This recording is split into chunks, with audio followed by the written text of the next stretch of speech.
What is up, Earthnoids and Spacenoids? I am just a simple new type, and in this episode, we're returning to War in the Pocket, the manga. Last time, Chris found out that Margaret was a spy trying to take the G4 unit. Yuki went out with Chris, but got left behind. Also, the Cyclops team prepares for the mission in the North Pole, but will first have to take off back into space using the Zanzibars. All while the Cyclops team prepares for the mission to the North Pole. This time, Chris will face off against Margaret in the G4, and the Cyclops team will make their escape while Killing gives some questionable orders. So let's get into this.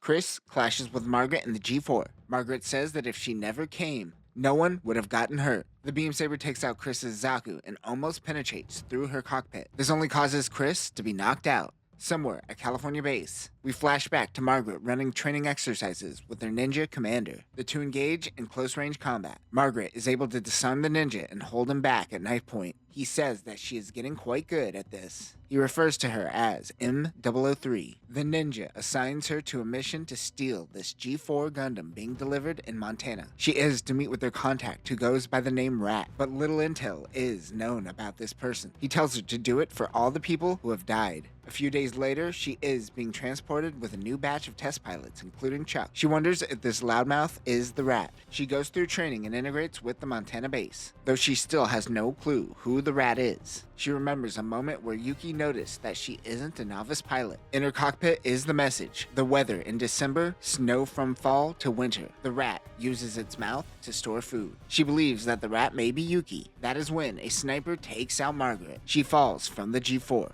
The sniper happens to be Yuki, who caught up with Chris. The director comes to the command center, still in his jammies. They're trying to get a handle on what is going on. All they know is that two people have gone AWOL. At the base, they don't really have any functional mobile suits. That was what the new one was for. Gale and the Argos team are still playing pool and just waiting for orders to be given. He wonders how this will play out. Yuki brings back Chuck and an injured Chris in his Lakota Jeep. They bring in medical attention as she is losing a lot of blood. The director is puffing his chest and not accepting that Zeon spies infiltrated their unit under his command. He wants to transfer operations back to Jaburo pending this operation, but he wants to hear what the team has to say. None of them seems to be up to becoming the next test pilot. Yuki stands up and says that they should try to get the G4 back, but Bix's secretary tells him not to speak to his superior that way. You just said you wanted to hear what he had to say. What a dick. That is when Chris comes in demanding that she be the test pilot, even though she technically isn't a part of Montana base.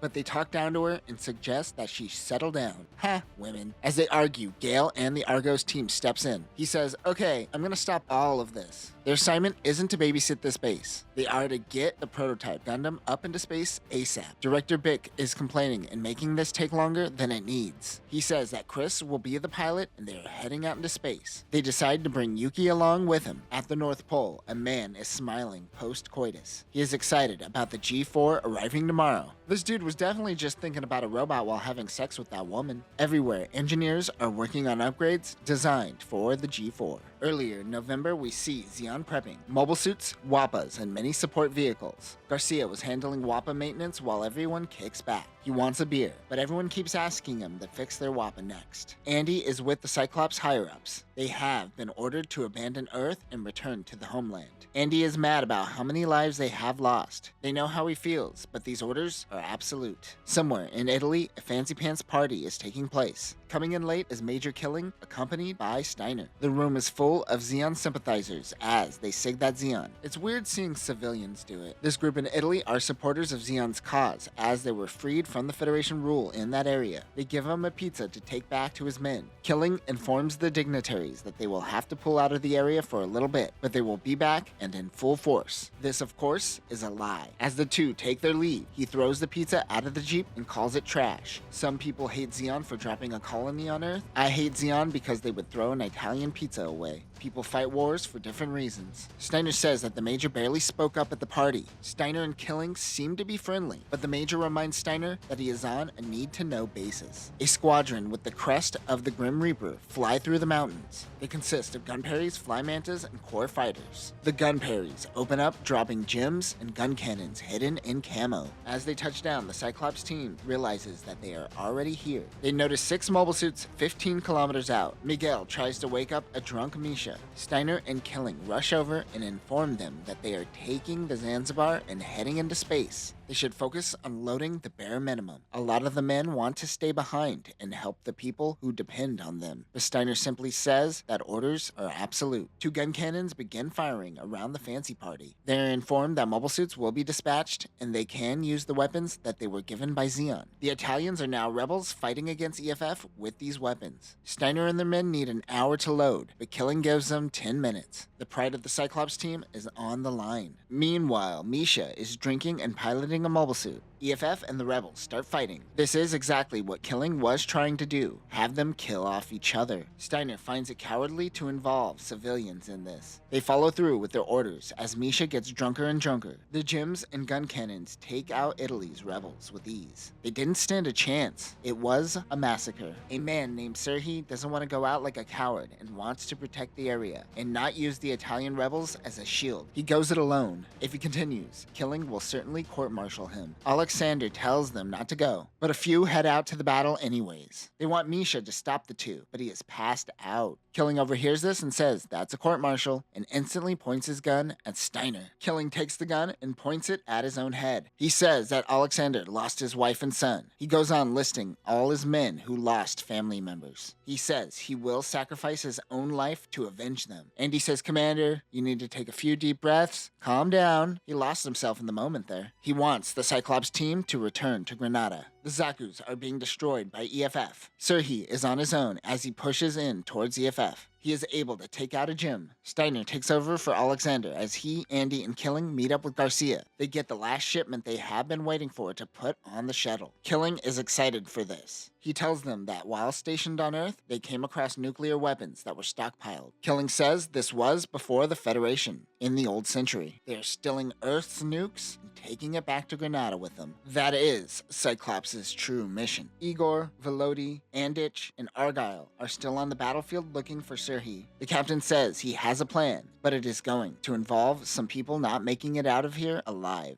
They go into attack. A gym attacks one of the Zakus. Luckily, it doesn't take out the reactor. However, an explosion goes off anyways. It is a group of WAPA pilots coming in to help. The WAPA team left under Steiner's orders. Since they are going along with them on the shuttle, they are taking them out to fight. Many have the spirits to help in the area. While the mobile suits keep them busy, the WAPAs will do what we saw the 908th and Quadron do during our coverage of Iron Mustang. Plant sticky bombs all over the Gundam. The gun cannons take off their camo and take out one of the WAPAs. Another one goes down. They head into the mountains when another Zaku comes in to help them. It is Serhi. They aren't able to penetrate the lunar titanium armor of the gun tank. The Zaku is unable to get close to them. He throws a cracker grenade and jumps out of the smoke and uses his beam blade, but the gun tanks are able to block his attack and throw him off guard. They go in to kill Serhi, but an explosion goes off. It is Misha and his Zaku cannon. His cannon is getting warped, so he only has one more shot left. He fires and hits the gun cannon and the Zaku. Serhi calls Misha a drunk asshole for friendly fire. He gets out and sees the gym pilot. He begins a detonation countdown set to 3 minutes. As he runs away, one of the WAPA pilots picks him up and they make their escape. At that moment, a nuke goes off. Everyone regroups and are glad they are still alive. A Zanzibar is ready to launch for everyone who remained behind. As they wait, many believe that they would be better suited for life on Earth. Even Suhi makes excuses claiming he can't head back into space with all his injuries. Killing lied and left the people of Italy to their own demise. But with many of the Cyclops team staying, it is safe to assume this area will be just fine. The Zanzibar takes off. As the Cyclops team leaves Earth atmosphere, they notice something heading their direction. It barely misses them, but they notice it is one of Killing's nukes that they stole. The nuke heads down, taking out the town of Italy, killing the people they watched over and the soldiers they just left behind. Misha passes around his flask so the rest of the men could get drunk after witnessing that. And that will do it for this episode. In War in the Pocket OVA, Steiner refers to himself as a dead man and recognizes there is no coming back from Operation Rubicon. After being under command of Killing, you kinda see why Steiner feels that way. Killing is a great example of a commander losing the war and trying any means necessary to keep the power they have. Next time, the Cyclops team head to Antarctica and make their attack. There are a few more chapters, but we will have to wait to see if this manga ever picks up again before moving forward. But that will do it for now, new types. Remember, the more one loses power, the more one's desires to use nukes increases. Peace.